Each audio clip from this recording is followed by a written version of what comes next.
Bonjour à toutes et à tous, moi c'est Gildo. J'ai commencé le graffiti dans le début des années 90. J'anime des ateliers où je réalise des fresques sur toile ou sur très grand format, que ce soit pour des mairies, des associations, des groupes de jeunesse. Et aujourd'hui, je t'apprends les bases du graffiti. Alors, en ce qui concerne le graffiti, comme pour tout art d'une manière générale, le principe est de beaucoup pratiquer afin de pouvoir progresser le plus rapidement possible.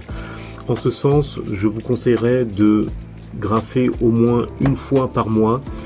Dans l'idéal, le principe ce serait de graffer 2 fois par mois, ce qui vous permettra d'atteindre assez rapidement un bon niveau et avoir des choses à proposer. Donc le principe est de pouvoir trouver des murs ou des supports sur lesquels on va pouvoir réaliser des fresques d'une manière légale.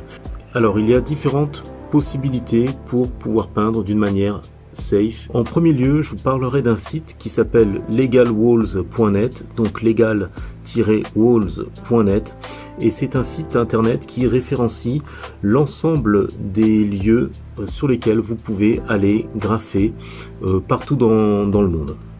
La présentation du site est extrêmement simple, donc vous vous connectez sur le site et vous allez voir donc une carte mondiale. Dans la barre, vous allez taper le nom de la ville dans laquelle vous cherchez un terrain pour aller graffer. Par exemple, je vais choisir Paris et là vous voyez apparaître des petits points bleus et des petits points gris.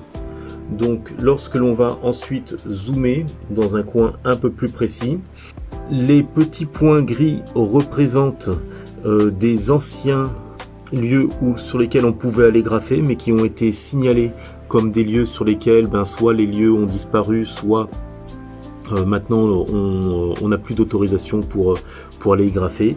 Et les petits points bleus avec une goutte à l'intérieur représentent les lieux qui sont toujours actifs. Lorsque l'on clique sur l'un de ces points, est indiqué le nom du terrain. Et en dessous, vous avez des commentaires des personnes qui y sont allées graffer, qui expliquent un petit peu comment ça se passe, est-ce que c'est autorisé. Bien évidemment, il faut faire une différence entre les lieux qui sont autorisés à 100% et des lieux sur lesquels le graffiti est toléré. C'est-à-dire que dans ces lieux où le graphe est toléré, il y a peu de chances pour lesquelles vous allez vous retrouver à avoir des soucis avec la police, mais ce ne sont pas des lieux qui sont 100% légaux. C'est une espèce d'accord tacite qu'il y a entre la municipalité et les graffeurs. Vous pouvez peindre là, mais ce n'est pas des lieux qui sont à 100% légaux. Là, bien évidemment, j'ai pris l'exemple de Paris, mais vous pouvez tout à fait taper un autre nom de ville en France, par exemple Dunkerque, et vous aurez exactement le même principe, ou d'autres pays dans le monde, par exemple, si vous tapez Japon, eh bien vous verrez que au Japon, il n'existe plus qu'un seul endroit où vous pourrez aller graffer d'une manière tout à fait légale et qui se trouve à Osaka, avec bien évidemment, lorsque vous allez cliquer sur le point bleu, toutes les indications du lieu dans lequel se trouve le site. Alors peut-être que parfois ça vous demandera de faire des petites recherches après sur internet, une fois que vous avez le nom du lieu et le nom de la rue, pour voir exactement, précisément, voilà, soit la station de métro, de bus ou la rue dans laquelle ça se trouve. Mais en tout cas, c'est un très très bon site pour pouvoir trouver des lieux. Un autre moyen de réaliser des graphes régulièrement d'une manière safe et totalement autorisée, c'est bien évidemment pour les grands chanceux qui ont un jardin.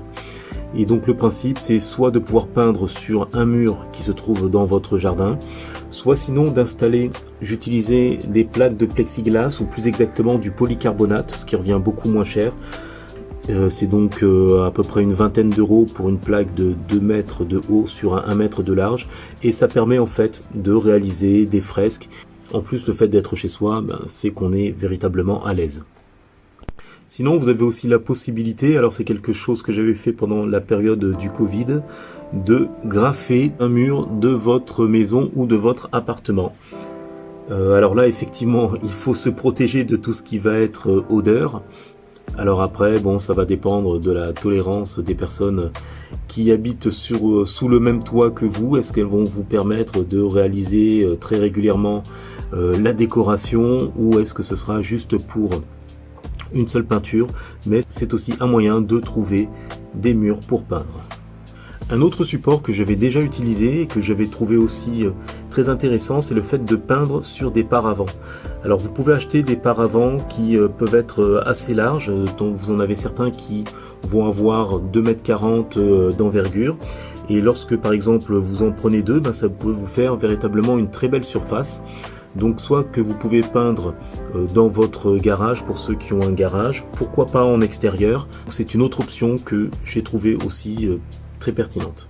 Et donc la dernière option dont je parlerai, c'est ce que l'on appelle le cellographe. Ce sont des grands films plastiques que l'on utilise normalement pour enrober les palettes de produits et que l'on va tirer entre soit deux arbres ou deux piliers pour pouvoir faire une surface sur laquelle on va pouvoir faire un graphe.